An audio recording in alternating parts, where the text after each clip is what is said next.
¿Qué tal amigos? Buenos días, bienvenidos miércoles 29 de junio. Aquí estamos para acompañarlos en esta primera emisión de noticias a nivel nacional. Milton, ¿cómo estás? Qué gusto compartir contigo. Igualmente, Liz, un gusto compartir contigo. Amigos, buenos días, qué gusto estar nuevamente con ustedes. Hoy es 29 de junio, día 17 del paro. El país lamentablemente sigue asfixiado. Sí, ese tema lo vamos a analizar también en breve en nuestro segmento de entrevistas y nos acompañará el presidente de la FENOCIN, Gary Espinosa. Sí, la FENOCIN es una de las organizaciones que apoyan a la CONAIE en la paralización. Va a estar también con nosotros Jorge Ortiz, colega, periodista, analista político, para justamente hablar de lo que está pasando en el país. Ayer el presidente Lasso se salvó de la destitución, primera vez que se aplica el artículo 130 desde que existe la actual Constitución de Montecristi. Vamos a empezar con el desarrollo de la información.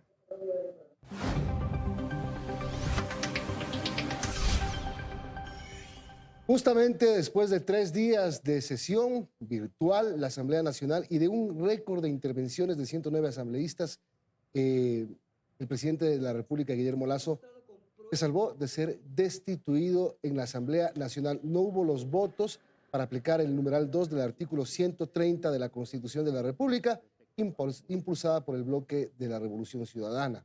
Artículo que, como lo mencionabas, era la primera vez que se aplicaba y es la única oportunidad también que tendría este periodo legislativo para ponerlo a consideración. En todo caso, fue una sesión en la que la noche de ayer se pidió en dos ocasiones que se reconsidere la votación. 4 asambleístas a quienes el voto les salió como el sí, decían que esa no era su votación porque estaban a favor del no. Y eso ha generado ahí el que propongan, se dé paso a una investigación porque dicen habría sido hackeada sus cuentas y sus accesos. Así es, al final fueron 80 votos a favor, 48 en contra y 9 abstenciones después de la tercera votación. Ahí está el cuadro, los resultados de la votación. 137 asambleístas presentes, 80 votos a favor de la destitución, 48 votos en contra, 9 abstenciones. En la primera votación hubo 81 votos, en la segunda votación hubo 84 votos. Ahí es cuando, Liz y amigos, estos 4 asambleístas dicen: yo voté de una forma y el sistema me registró de otra forma. Incluso el asambleísta Basigalupo de la Izquierda Democrática puso un video en redes sociales y mostraba cómo aparecía en la pantalla algo que él decía no haber hecho. Y el voto no, que... le apareció el sí. Eso, y ese voto cambiado era de 3 asambleístas. Esta situación le pasó a 3 asambleístas de la Izquierda Democrática y a un asambleísta de Creo, que su votación salía por el sí, el asambleísta Guido Chiriboga, y fue uno de los que también pidió esa reconsideración. Así no completaron los 92 votos que eran necesarios para dar paso a la destitución de Guillermo Lasso. Uno de los votos afirmativos por la destitución del presidente Lasso fue precisamente del presidente de la Asamblea, Virgilio Saquicela, quien justamente es el convocante al diálogo y el principal mediador en el diálogo que tiene, o que ayer quedó en suspenso, entre el gobierno y el movimiento indígena. Vamos con otros temas.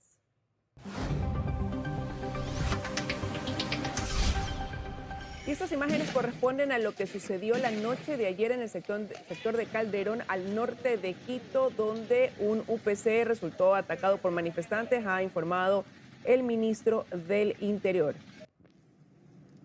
Se reportaron al final de la tarde severos y graves incidentes en la zona de San Miguel del Común, que está ubicada justamente en este sector norte de la capital. San Miguel del Común ha sido un barrio conflictivo desde que se inició hace 17 días la paralización, con la obstaculización de la vía Guayabamba, con varios enfrentamientos. Una de las zonas más calientes en cuanto a protestas desde el inicio del paro en la capital de la República. Y violencia en San Miguel del Común, en la zona de Calderón. Y este es otro de los puntos, Milton, pues, sobre este incidente, que vemos estas imágenes que daban razón de lo que se estaba viviendo ahí, que piden desde los movimientos indígenas que también sea investigado para esclarecer qué fue lo que sucedió ahí. Como decía, las autoridades han ya comunicado sobre la destrucción de ese UPC como resultado de ese ataque por parte de manifestantes, es lo que han dicho. Así es, vamos a esperar una aclaración hoy por parte de la Policía Nacional para que cuente en detalle qué es lo que pasó. Vámonos justamente al lugar. Ahí está Paul Cuello para informarnos la situación a esta hora. Primero, ya veía más temprano que había calma, pero lo que queda es la destrucción.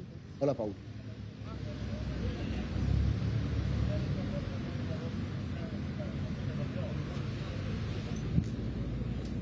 Estás al aire, Paul.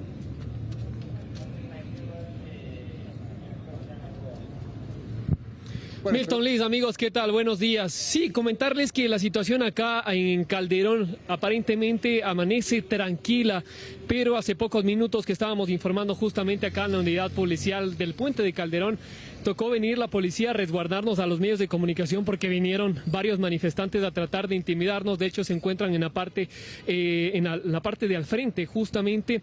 Vinieron a intimidarnos con la intención de no sacar justamente lo ocurrido el día de ayer en esta unidad policial, que no es la única, Milton.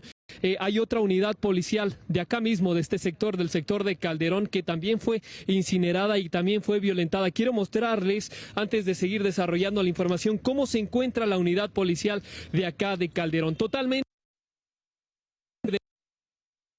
Dieron la alerta a la Policía Nacional de que al menos 300 comuneros de San Miguel del Común, precisamente de esta zona, una de las más conflictivas, como bien manifestabas, subieron hasta este punto y empezaron a lanzar piedras justamente a la unidad policial. Vean en qué condiciones se encuentran esta unidad policial. Quemaron después de violentar, de ingresar a la fuerza.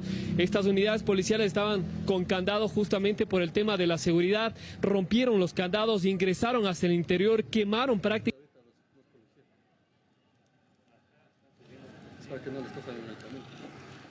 Estamos teniendo problemas de audio, pero ya Paul mostraba esta mañana cómo se ven ya las instalaciones de ese UPC ubicado en el sector de San Miguel. Después de lo que sucedió en la noche, ¿no? Estos fuertes enfrentamientos. Milton. Así es, lamentable los hechos y hay cosas que se están produciendo en la noche, ¿no? Esto se extendió. Esto ya se empezó a tener reportes de que había enfrentamientos fuertes a partir de las 5 o 6 de la tarde en San Miguel del Común y esto terminó como ustedes están viendo, ¿no? Un ataque a la UPC, en el sector del Calderón, y con enfrentamientos en plena zona residencial. Ustedes pueden ver, no están enfrentándose en una carretera, no es por el cierre de una vía. Hay que esperar los motivos que nos dé la fuerza pública justificados para este enfrentamiento que hubo en esta zona totalmente residencial, ¿no? No sé si tenemos ya con la comunicación con Paul Cuello, si la recuperamos. ¿Está Paul? No, vamos, mientras solucionamos ese inconveniente, vamos a revisar otros temas, 7 y 8 de la mañana. Hablar de lo que sucedió en otro punto de la madrugada de ayer, Milton, y que originó que se suspenda el diálogo entre el gobierno y los movimientos indígenas. Y hablamos de lo que ocurrió en Shushufindi cuando un convoy trasladaba combustible y fue atacado por manifestantes, y ese ataque cobró la vida de un militar y dejó a militares y policías heridos. Las organizaciones indígenas que están movilizadas de alguna manera decían que quienes empezaron el enfrentamiento fueron justamente los militares. La fuerza pública ha dicho que sufrieron una emboscada. No se entiende cómo un convoy que transportaba a los tanqueros, que custodiaba el transporte de tanqueros, iba a empezar este enfrentamiento.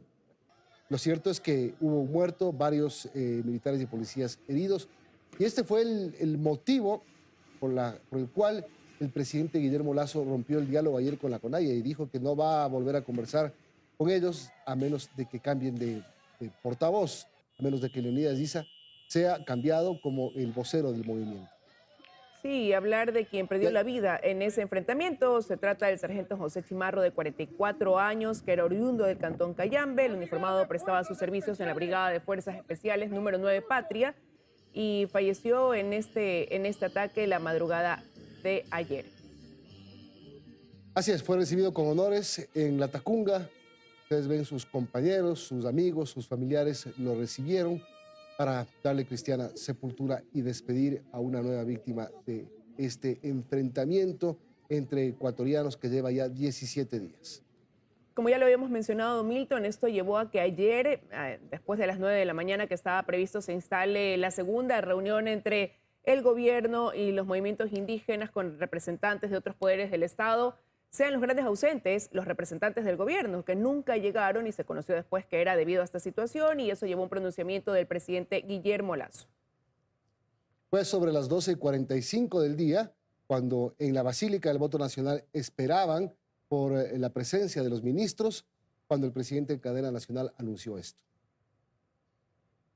El país ha sido testigo de todos los esfuerzos que hemos hecho para entablar un diálogo fructífero, pero no volveremos a sentarnos a dialogar con Leonidas Issa, quien solo defiende sus intereses políticos y no lo de sus bases. A nuestros hermanos indígenas, ustedes merecen más que un oportunista como líder. Vamos a trabajar por ustedes con soluciones efectivas. No vamos a negociar con quienes mantienen al Ecuador como rehén. Mientras no existan las garantías necesarias, no se puede continuar con el proceso de diálogo. Solo cuando se cuente con legítimos representantes de todos los pueblos y nacionalidades del Ecuador que busquen verdaderas soluciones y estén abiertos a un diálogo real y franco, regresaremos a la mesa de diálogo. Hago un llamado a la unidad nacional, a todos los ecuatorianos, profesionales, empresarios, maestros, transportistas, para que unidos hagamos frente a esta violencia que pretende radicarse en el Ecuador.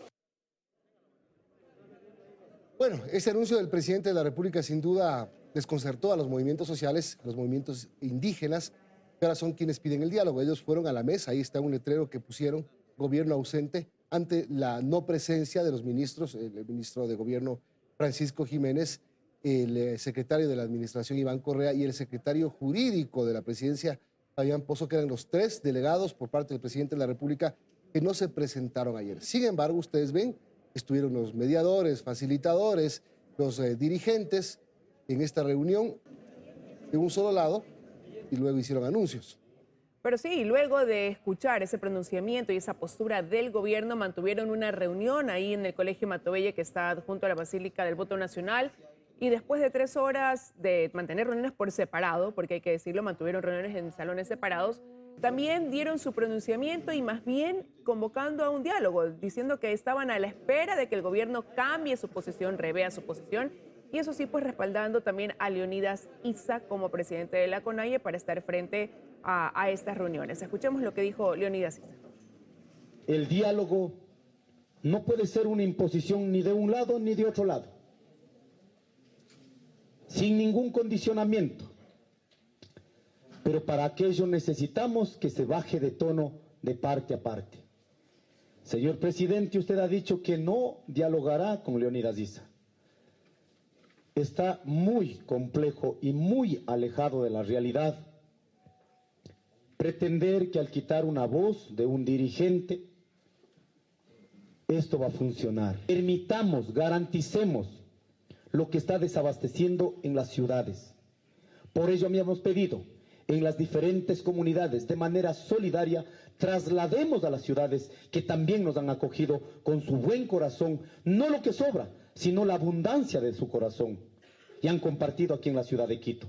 Así también permitamos el paso del gas de uso doméstico, emergencias en salud. Bueno, y al menos 30 tipos de delitos ocurridos en el marco de las protestas son investigados actualmente por la Fiscalía. Sí, en todo el país ya hay 209 causas abiertas desde que se inició la movilización, paro y bloqueos de 17 días.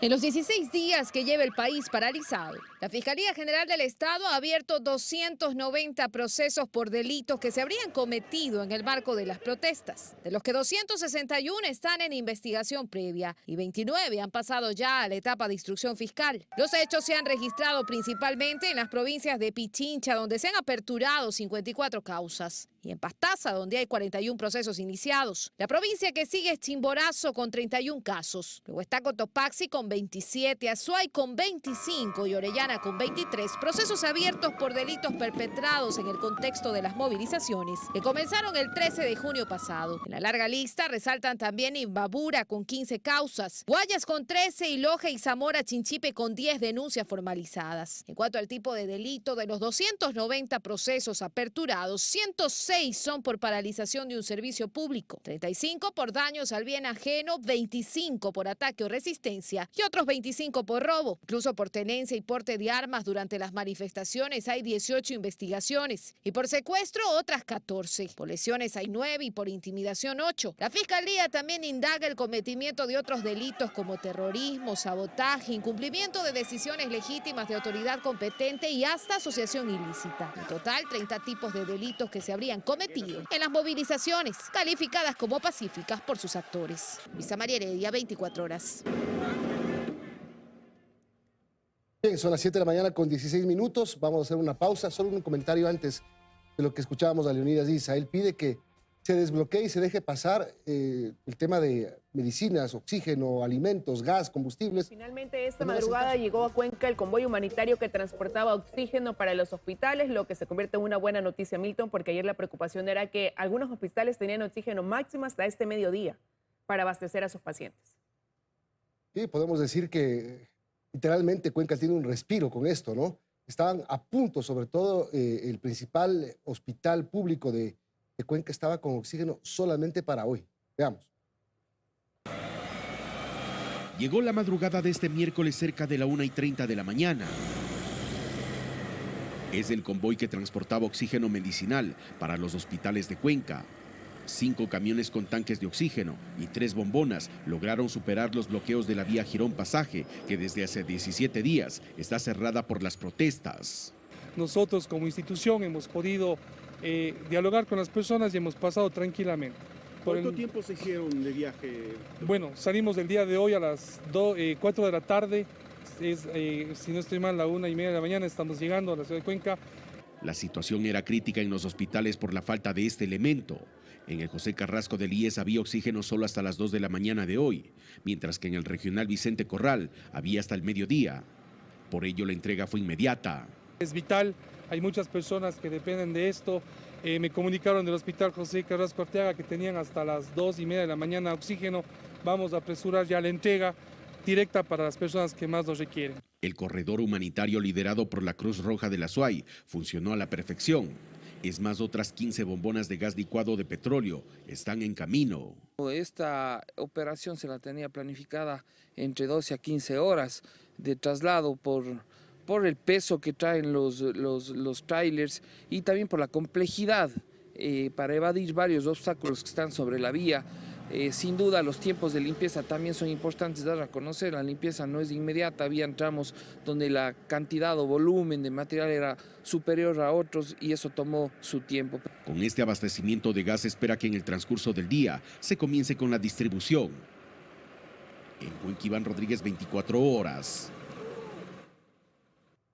Una de las mejores noticias, sin duda, de los últimos días es esto, ¿no? Antes, en el 2020, no había oxígeno por el exceso de pacientes de COVID que tenían los hospitales.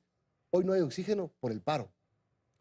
Finalmente, como digo, como un respiro, como ya lo mencionabas, y como una buena noticia para el día de hoy, saber que ya hubo el paso de este convoy humanitario y que hay el oxígeno en los hospitales. Me imagino la angustia y la preocupación tanto de los pacientes como de sus familiares al saber que había un anuncio que decía que hasta hoy al mediodía solamente tenían abastecimiento. Caso contrario, entrarían en una situación bastante crítica. Así es, vamos al Palacio de Gobierno, a los exteriores del Centro Histórico, a ver cómo amaneció el día de hoy. Steffi Paz está ahí. Hola, Steffi.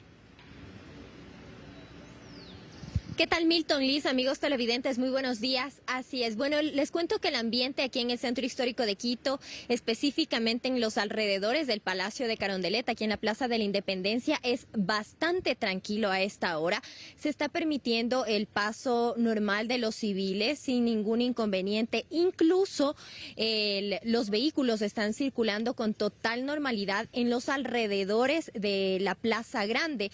En este momento ustedes pueden observar los uniformados de la Policía Nacional están realizando ya también su formación para desde aquí desplegarse ya a los distintos puntos, a estas más de 30 zonas de seguridad que se han establecido tanto alrededor del Palacio de Carondelet como en todas las zonas aledañas aquí a este sitio, a la Plaza de la Independencia. Según conocemos, la Policía Nacional mantiene los más de 1000 uniformados aquí únicamente para el operativo que se ha desplegado en el centro histórico de Quito, específicamente en la Plaza Grande. Lo propio ocurre con las Fuerzas Armadas, quienes hoy en la mañana les pudimos ver ya realizando su formación y realizando también con total normalidad sus actividades. A esta hora, les reiteramos, continúa con total tranquilidad el ambiente aquí en el Centro Histórico de Quito. Se espera que a las 10 de la mañana se reúna también el Gabinete de Seguridad con la presencia de varios ministros, entre ellos el ministro del Interior, también el ministro de Gobierno. Así que nosotros estaremos muy pendientes a cualquier pronunciamiento por parte de las autoridades del Gobierno Nacional a propósito de lo ocurrido el día de ayer, tanto en la Asamblea Nacional como a los últimos hechos ya en distintas zonas de la capital. Con esta información regreso con ustedes, Milton Liz Estudio, que nos tienen más noticias. Muy buenos días. Buenos días, Steffi. Gracias por acompañarnos, por informarnos. Ayer hablabas justamente del ministro del Interior. Le preguntaban los periodistas afuera del Palacio si es que va a renunciar o si es que el presidente Lasso le había pedido la renuncia. Esto por sugerencia de Leonidas Issa, ¿no? Dijo que el presidente lo había ratificado en el cargo. Así es, y queremos saber qué pasa también en algunos puntos de la capital que continúan con cierres viales. Natalie Jiménez ha realizado un recorrido por el sur de Quito y nos trae los detalles. Natalie, buenos días.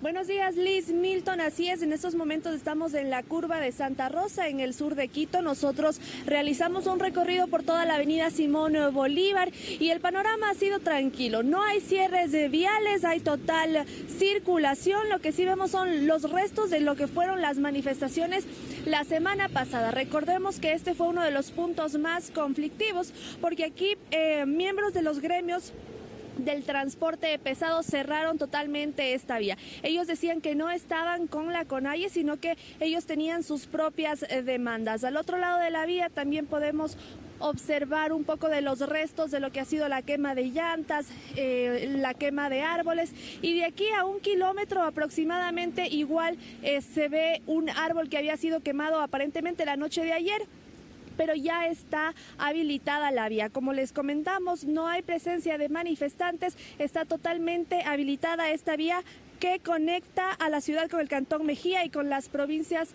del sur como Cotopaxi y La Tacunga y Chimborazo. Esta es la información que les tenemos. Nosotros vamos a continuar nuestro recorrido por el sur para mantenerles informados de cómo continúan las vías aquí en la capital. Muy buenos días. Buenos días, Natalie, muchísimas gracias. 7:27, vamos a una pausa y regresamos ya con... 7:31 de la mañana, ya nos acompaña Jorge Ortiz, periodista, a quien le doy los buenos días. Las gracias por estar con nosotros. Jorge, qué gusto. Ayer el presidente Guillermo Lasso tuvo un respiro una vez que en la Asamblea no se completaron los votos para esa destitución, pero también ya hay un mensaje que han enviado desde la bancada, sobre todo de UNES, diciéndole, bueno, el mensaje es claro, o enrumba su gobierno o se tiene que ir a su casa, y para eso hay otros mecanismos también constitucionales. Qué bueno, Liz, gracias por la invitación, buenos días. Qué bueno que el presidente Guillermo Lasso haya tenido ayer un respiro. Quien todavía no tiene un respiro son 17 millones de ecuatorianos que seguimos afectados por un paro que se ha prolongado muchísimo más allá de lo que era esperable. Le oí anoche a Diego Ordóñez en FM Mundo que decía que el presidente se ha portado paciente y prudente. Yo le iba a cambiar esa palabra por pusilánime. El momento que un país está paralizado, que los ecuatorianos no podemos vivir tranquilos. Estamos bajo constante amenaza, que empiezan a faltar productos, combustibles. Hace pocos instantes ustedes reportaban sobre la escasez de gas en Cuenca. Y que el presidente sigue como única acción efectiva, concreta, invitándolo desesperadamente al señor Issa para que vaya al diálogo. Uno siente, estamos desprotegidos los ecuatorianos. El presidente de la República no tiene el derecho de poner al país en orden. Tiene la obligación, esa es su obligación como jefe del Estado. El momento que un país, un Estado, no tiene el control sobre la totalidad de su territorio, lo que tiene que hacer es declararse Estado fallido. Estado fallido, entregarle el país al señor Issa, que el señor Issa implante su comunismo indoamericano, y ahí sí, pues, sea lo que Dios quiera, porque donde han gobernado los comunistas ha habido unas catástrofes monumentales, desde Rumania a Etiopía y desde Cuba a Corea del Norte. Jorge, pero ayer cambia de posición el presidente Guillermo Lasso al mediodía y dice no diálogo más con Leonidas Issa, a quien calificó de oportunista, y dice se suspende este diálogo hasta que haya algún otro representante del movimiento indígena, que hayan otros actores para poder dar paso a esa conversación. Y usted decía que está de acuerdo con que Guillermo Lasso haya tomado esa decisión, pero ¿no podría eso radicalizar esta protesta del otro lado que ya lleva 17 días?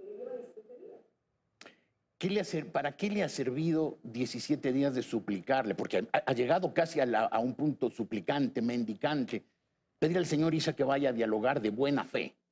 ¿Para qué le ha servido? Absolutamente para nada. El presidente Guillermo Lasso, creo yo que es políticamente ingenuo, candoroso, naif.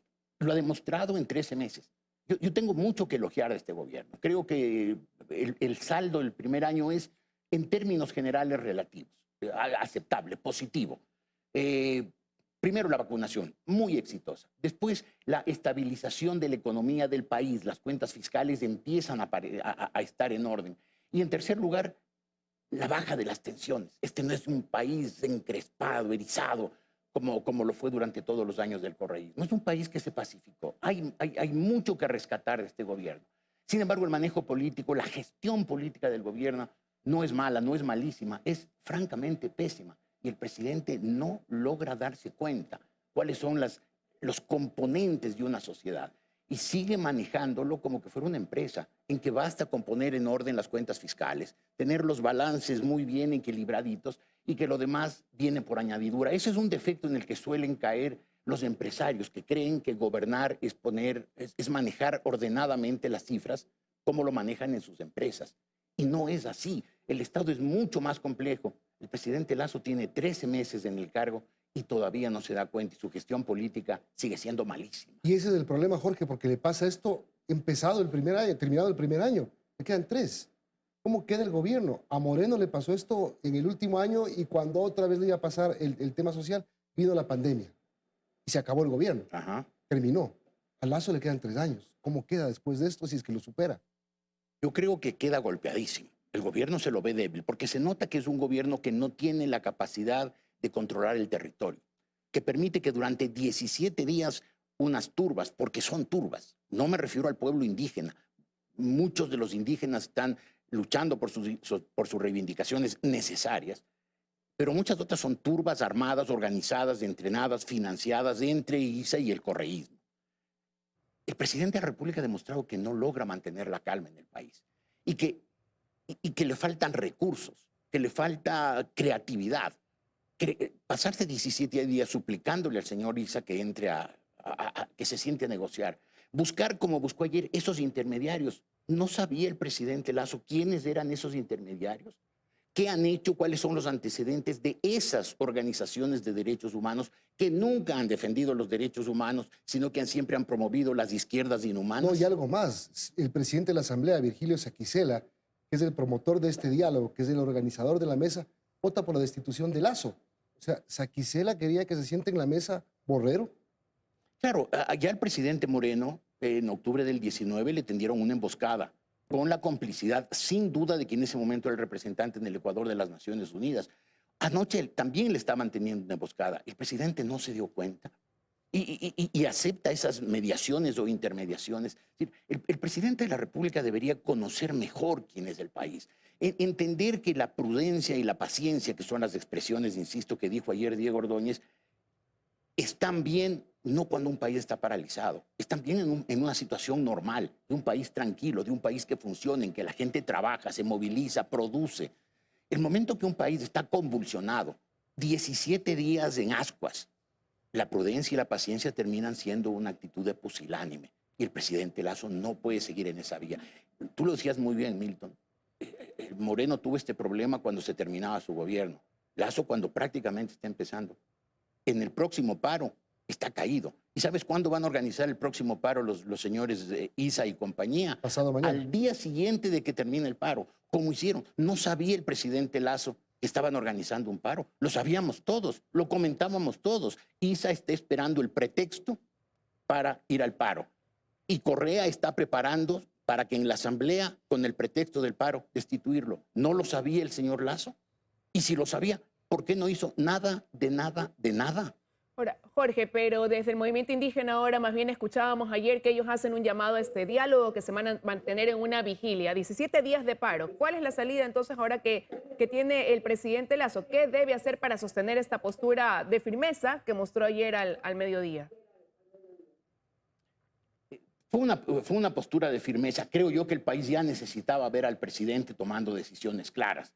El problema es que no acompañó eso con nuevas medidas, que ofreció que va a terminar el paro. No lo hizo. Dijo simplemente con ISA no me siento. Y el país paralizado, y el gas que nos llega a los hospitales, y los comestibles que empiezan a faltar, y los ataques terroristas como el de Suchifín. No dijo nada con al ISA respecto. con ISA no me siento, pero no dijo con quién, pues. ¿O usted cree que van a cambiar, que la CONAIE va a decir, ok, mañana te sientas con Santi o con Lourdes Tibán, van a nombrar otro vocero de la CONAIE? No lo va a hacer. Ciertamente no. Yo creo que el presidente, insisto, le ha faltado gestión política. Recordemos que la CONAIE ya había tomado la decisión de que su próximo presidente fuera una mujer. El señor Issa empezó a moverse en las bases para que la CONAIE dé marcha atrás en su decisión de nombrar una mujer y que lo nombren a él. Todos sabemos cuál es su ideología. Escribió un libro. Está claro lo que él quiere. El comunismo indoamericano, lográndolo mediante la violencia. No oculta sus intenciones. El presidente de la República no hizo nada. Más aún, nombró de ministro de gobierno a un muy buen amigo de él, seguramente un hombre muy leal, muy inteligente, con quien tenía un afecto enorme, pero que estaba enfermo. Que no solamente no fue nunca un gran gestor político, sino que estaba enfermo, tan enfermo que se murió. El presidente perdió 4 o 5 meses, no recuerdo cuántos, con una total vacancia del Ministerio de Gobierno. Y de ahí en adelante ha seguido con una gestión política muy pobre, no entendiendo las complejidades de un país, Jorge. no entendiendo que es... Sí, Liz, adelante. Perdón. Y ahí, perdón que le interrumpa, pero usted lo ha calificado de políticamente ingenuo y ha repetido ya en algunas ocasiones que este gobierno, la gestión política es pésima. ¿Hacia dónde deben entonces girar los cambios que de aquí en adelante haga Guillermo Lasso para poder avanzar en esos 3 años de gobierno? Para que no le suceda lo que usted ha anticipado puede pasar, un nuevo paro como este y poner al Ecuador en las condiciones en las que está hoy después de 2 semanas de movilización. Es que un paro no se lo termina con una represión masiva. Un paro de esta naturaleza no se lo termina sacando el ejército y la policía.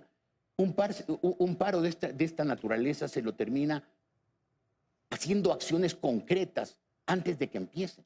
El paro pudo haber sido impedido, evitado. Lo pudieron hacer abortar si es que el gobierno tomaba políticamente las gestiones necesarias para evitar que la CONAIE, que los lugartenientes de ISA y las bases de ISA se movilicen. ISA quiere un proyecto político. Él no le interesan en absoluto las reivindicaciones de su gente. Eso debió haber hecho el gobierno, debió haber trabajado con sensatez. Además, hay un hecho evidente. El señor Issa en octubre del año 19 cometió varios delitos. Delitos por los cuales cualquier otro ecuatoriano estaría preso, condenado en juicio, con todas las garantías, pero estaría preso. El gobierno no hizo nada. La Fiscalía y a la fiscal general, que el país le debe mucho por todo lo mucho que ha y de bueno que ha hecho estos años. Sin embargo, en este tema ha pecado de inacción. El gobierno debió haber llevado volqueta de pruebas a la Fiscalía de todo lo que hizo Issa y sus amigos en octubre del 19. Y la violencia, claro, porque ahora es fácil decir, son infiltrados. Estoy seguro que son infiltrados. Estoy seguro además que la delincuencia común se aprovecha de las manifestaciones para meterse en las protestas y a nombre de protestas delinquir. Pero en el 2019, como tú dices, Jorge, ya se sabía que había grupos que se armaban, que tenían escudos, que tenían armas caseras. Había imágenes de todo, había investigaciones. Se ha repetido.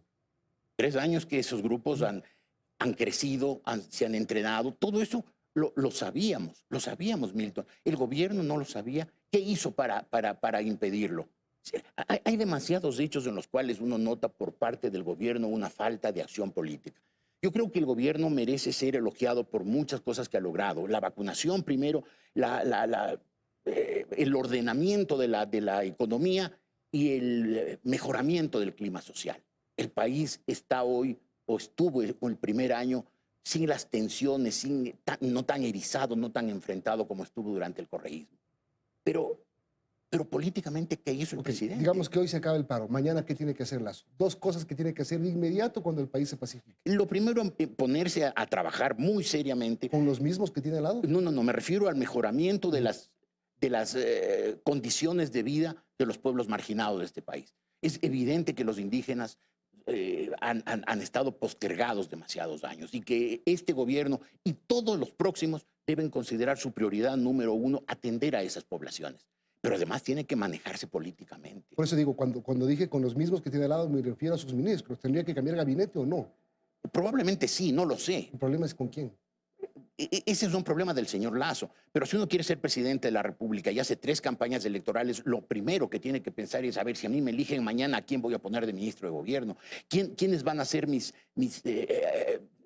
operadores políticos, mis analistas políticos, mis estrategas políticos? Hemos visto estos 17 días. Está clara la estrategia del señor Issa: paralizar al país, presionar al gobierno, tenernos de rehenes a 17 millones de ecuatorianos, negarse a dialogar, imponerle cada vez más cosas al gobierno. ¿Hemos visto en contrapartida una estrategia política del gobierno? Ninguna. Ha ido de bandazo en bandazo, cambiando todos los días. No sabemos si es un gobierno enérgico que le va a poner orden al país o si es un gobierno blandengue que le pide al señor Issa que por favor no sea malo, venga, siéntese conmigo. Eso no es estrategia. Un gobierno lo primero que tiene que tener estrategia política, no solo frente a un paro, estrategia política en general. El gobierno le falta mucho en ese. Está con nosotros Gary Espinosa, es presidente de la FENOCIN, una de las organizaciones que junto a la CONAIE están llevando a cabo la medida de hecho del paro. Yo le quiero preguntar, gracias por acompañarnos primero, le quiero preguntar si tienen el control de las manifestaciones y de sus manifestantes. ¿Por qué le digo esto? El señor Issa sale a pedir que abran las vías para que pasen combustibles, insumos, medicinas, comida. No abren las vías. ¿Están controlando las manifestaciones o ya se les fue de las manos? Bueno, en el caso nuestro tenemos, digamos, un control efectivo de cada uno de los puntos. Incluso tenemos salvoconducto por telefónicos y también por escrito. O sea, cuando necesitamos que alguien... ¿Quiénes dan salvoconductos? Nosotros le podemos, o digamos, le damos... ¿En qué país estamos que una organización civil social tiene que dar salvoconductos a la gente para que se movilice? Nos avisan cualquier situación y los compañeros en territorio, ellos deciden, digamos, el diálogo tiene que primar cuando se trata de combustible, cuando se trata de gas, cuando se trata de una ambulancia o algún enfermo que venga en cualquier tipo de vehículo, los compañeros saben que hay que dejarlos pasar con el fin de que lleguen a buscar el auxilio. Eso no ha pasado. Ibarra no tiene gasolina, Tulcán no tiene gasolina, Cuenca no tiene gasolina. Por suerte y gracias al milagro de Dios, llegó hoy un convoy de oxígeno.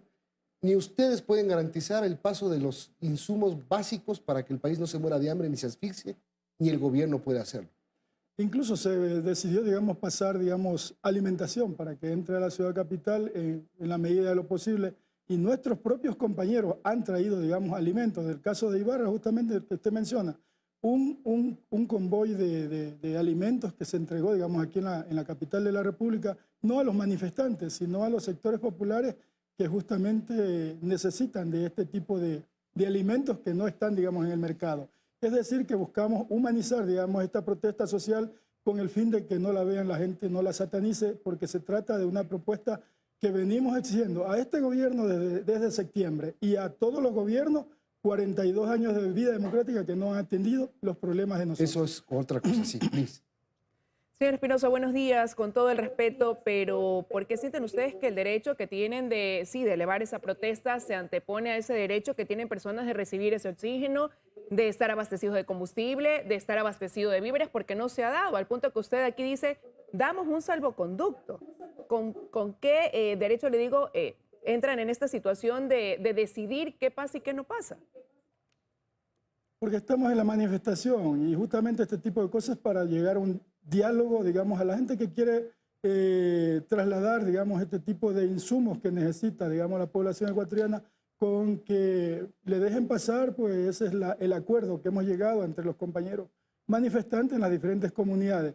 Lamentablemente, a veces también hay gente infiltrada que se intersecta en las carreteras y no permite, o sea, no todos son, digamos, manifestantes. En este caso hay gente ¿Pero también qué están haciendo ustedes para cerrar carreteras? ¿Qué están haciendo ustedes para identificar a esos infiltrados que han venido señalando son los que están propiciando estos actos vandálicos? Porque hay investigaciones en curso y sin embargo, pues ustedes han venido repitiendo eso, ¿no? Que no forman parte obviamente de los movimientos indígenas, pero que ellos están influyendo en esta protesta que ustedes han iniciado ya hace 17 días. Sí, incluso gente con armas blancas hemos encontrado en la manifestación y nosotros hemos tenido que depurar, digamos, esa ¿Quiénes situación. son ellos? ¿Son delincuentes que se están metiendo? ¿Cómo? No pueden controlar. A ver, vamos siendo sinceros, Cari. Ayer en Quito se veían camiones llenos de gente intimidando a la población. Pasaban por una calle, se bajaban, golpeaban, cerraban la vía. ¿Cómo pueden hacer eso? Eso no es protesta. Mire usted, el problema o todos es que son infiltrados. La delincuencia se le ha ido de las manos al gobierno. O sea, los nacional. camiones que pasaban en Quito intimidando eran llenos de delincuentes. Entonces, esta situación, hay infiltrados en todos lados. O sea, los infiltrados están en todos lados. Por lo tanto, el problema del gobierno nacional debe controlar el sistema delincuencial en este país. Por ejemplo, en el caso de mi provincia, la mayoría de los negocios están cerrados por culpa de la delincuencia, antes del paro. Y ahora por culpa del paro. Antes del paro. Ustedes no tienen el control de las manifestaciones. Marlon Santi dijo, señor Correa, saque sus huestes de la paralización. ¿Usted cree que están metidos ahí correístas? Bueno, nosotros no respondemos, digamos, por lo que tiene que ver con otras organizaciones. Por eso le pregunto a usted, ¿usted cree que...? Si Marlon lo dijo, a lo mejor tiene razón, pero nosotros no creemos que esto no es de Correa, esto no es de Lazo. Nosotros, la FENACIN, no es ni correísta ni lacista, nosotros somos una organización autonómica donde coexistimos gente de todos los partidos políticos. Ahí no Solo hay le voy a ningún decir problema. algo. Ustedes dicen que tienen una protesta social, es legítimo el reclamo, es legítimo que ustedes pidan lo que necesitan para los pueblos y nacionalidades. Están representando a gente muy pobre, estoy completamente de acuerdo. También estoy de acuerdo en que el gobierno tiene que dar la atención que se necesita. Creo que eso ha sido una falla, no solo de este gobierno, sino de todos los gobiernos. Pero es facilito decir, cuando hay violencia, son infiltrados. Sí, pero también hay violencia permanentemente. Usted sabe cómo está la situación de delincuencia. Por ejemplo, debe responder los gobiernos por las muertes de los hospitales, por ejemplo, que no hay medicina. Entonces, ¿quién responde por eso? Entonces, y cuando no dejan pasar oxígeno a Cuenca, ¿quién responde por eso? Nosotros damos, digamos, las facilidades. No sé qué ha pasado, digamos, en esa situación en Cuenca. Y estamos para, digamos, humanizar este paro. Damos las facilidades para que la gente pase, en este caso, situaciones emergentes.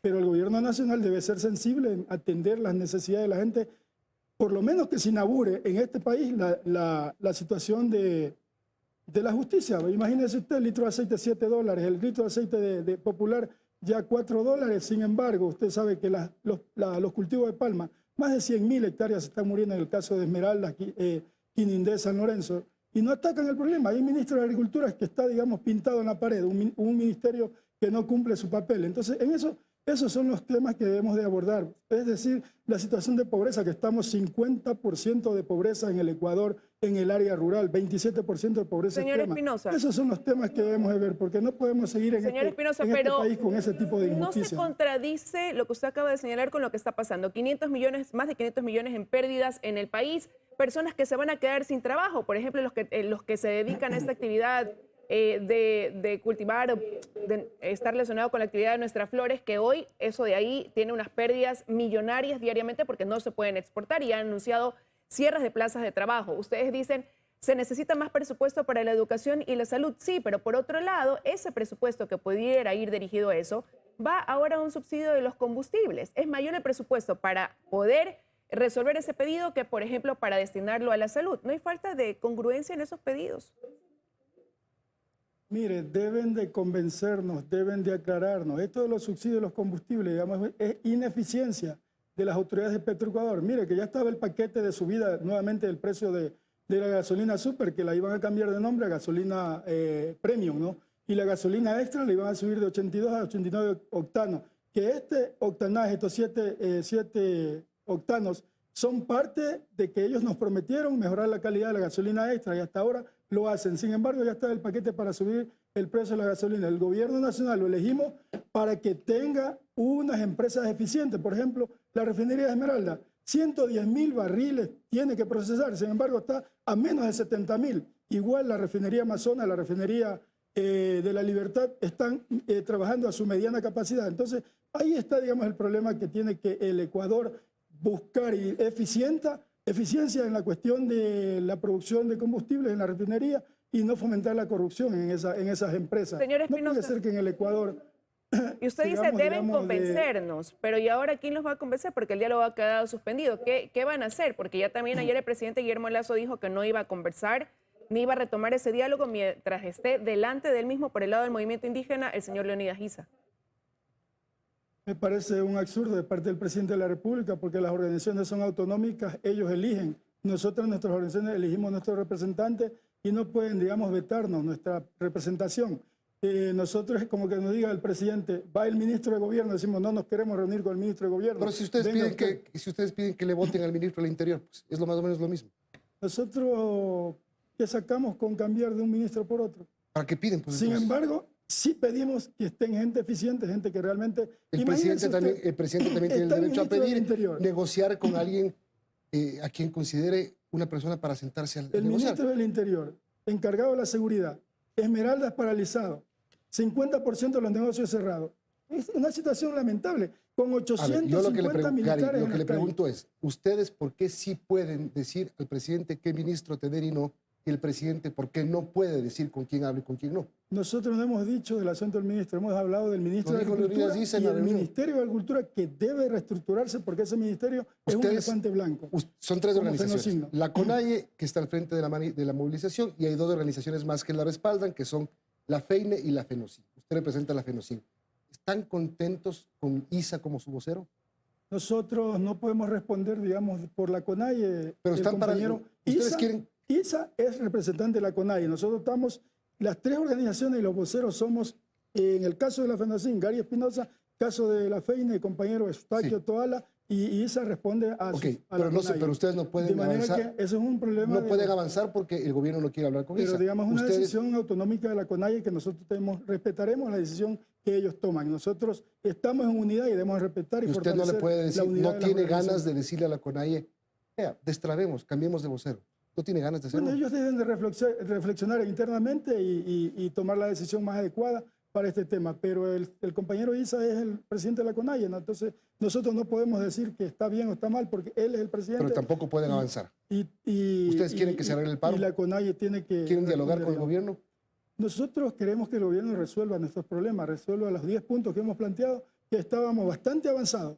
Hay que reconocer que 3 puntos habíamos evacuado de buena manera. Estaba un poquito lastrada en la cuestión del irrisorio monto de los 10 centavos del combustible, que queríamos, digamos, que sea una propuesta un poquito más halagadora en torno a lo que queremos, porque el combustible es un eje transversal de todas las actividades económicas, sociales y políticas de este país, ¿no? En todo caso, era lo que queríamos con el fin de que se dé un poquito más en cuanto a lo que queremos y estamos planteando, que en este caso era $2.10 de la gasolina y $1.60 el diésel. De manera que eso es lo que estamos pidiendo y esto lo estamos haciendo de manera desde el 10 de septiembre del año pasado. Entonces el gobierno nacional ha tenido suficiente tiempo para responder a estas propuestas que hemos hecho, que son sencillas. Imagínese usted, el gobierno nacional le planteamos al gobierno de Moreno la condonación de las deudas de la banca pública.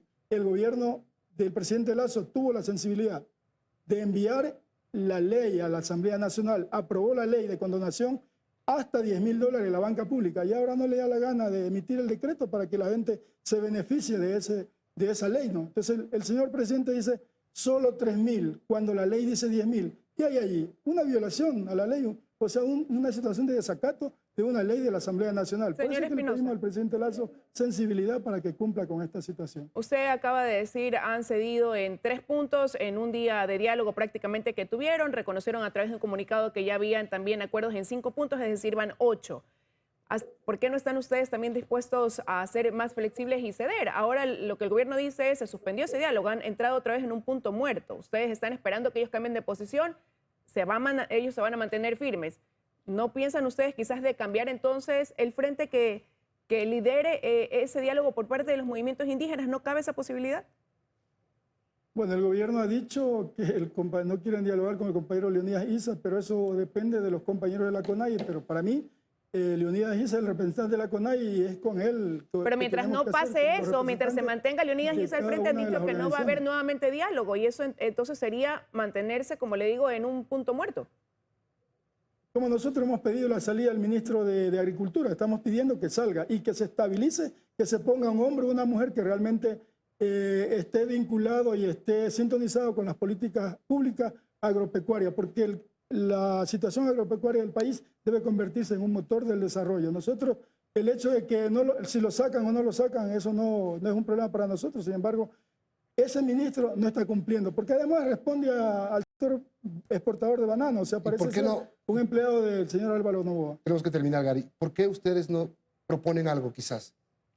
Desbloqueen las vías y esperamos que el gobierno se vuelva a sentar. Puede ser, pero primero tenemos que evacuar los temas. Pero mientras se evacuan los temas, no hay oxígeno, las gallinas se mueren, no hay comida, no hay gasolina. Que les afecta a sus mismos pueblos. Mire, los pobres nos venimos muriendo toda la vida por falta de una paracetamol. Me acuerdo, un gran amigo, compañero mío, se murió por falta de un Aralén en mi comunidad. Eso es culpa del gobierno, sí, no de sino de todos los estoy completamente de acuerdo con usted. Completamente de acuerdo con usted. Deben de atender las necesidades. Los gobernantes que tenemos nos deben mucho. Es completamente de acuerdo. Pero hacerse el harakiri, suicidarse. Pero Milton, usted sabe, o sea, una cosa es Si ayer llegaban 3 paracetamoles a los sitios más pobres, hoy llega 1 por la falta de bloqueo.